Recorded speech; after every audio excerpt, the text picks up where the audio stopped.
শুভ সকাল বন্ধুরা, আশা করি তোমরা সবাই ভালো আছো। আজকে আমি একটা রেসিপি তোমাদের সঙ্গে শেয়ার করেছি, যেটা খুব কমন হয়তো কি কমনই বলতে গেলে, কিন্তু এটার বিশেষত্ব যে এটা আমি নিজে বানিয়েছি। তবে এর উপকরণগুলো জোগাড় করতে আমার পরিবার আমাকে যথেষ্ট সাহায্য করেছে। তাহলে শুরু করা যাক।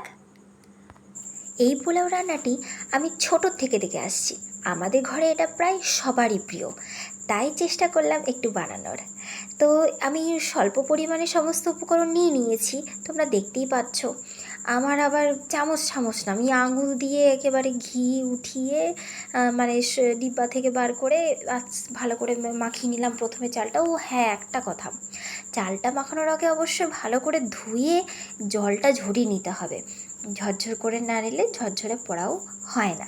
তো সেক্ষেত্রে তারপরে আসি ভালো করে মশলা টশলা দিয়ে মাখিয়ে নেওয়া, যেটা আমাকে মা সাহায্য করে দিচ্ছিল। এরপর মাই আদা ঘষে দিল। তারপর আমি গ্যাস ফ্লেমটা অন করে নিলাম এবং এই গ্যাসটা একটু দীপ করছিল ঠিকই। তারপরে ঘি দিলাম, তোমরা দেখতেই পাচ্ছ কোনো রকম হচ্ছে। তোমরা অবশ্যই কমেন্টে জানাও যে কেমন হয়েছে পদ্ধতিটাও, এবং কেমন করে করছি সেটাও জানাও, যে ঠিকঠাক হচ্ছে কিনা সেটাও কিন্তু বলবে, অবশ্যই জানাবে।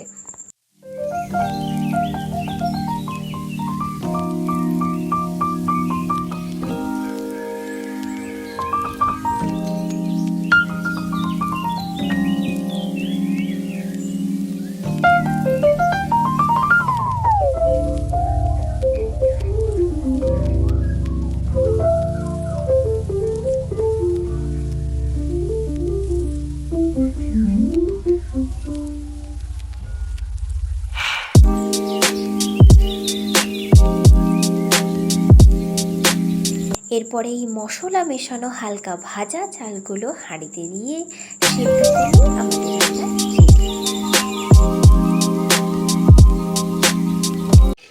এই দেখো বন্ধুরা, কি সুন্দর হয়েছে আমার পোলাও, এখন রেডি।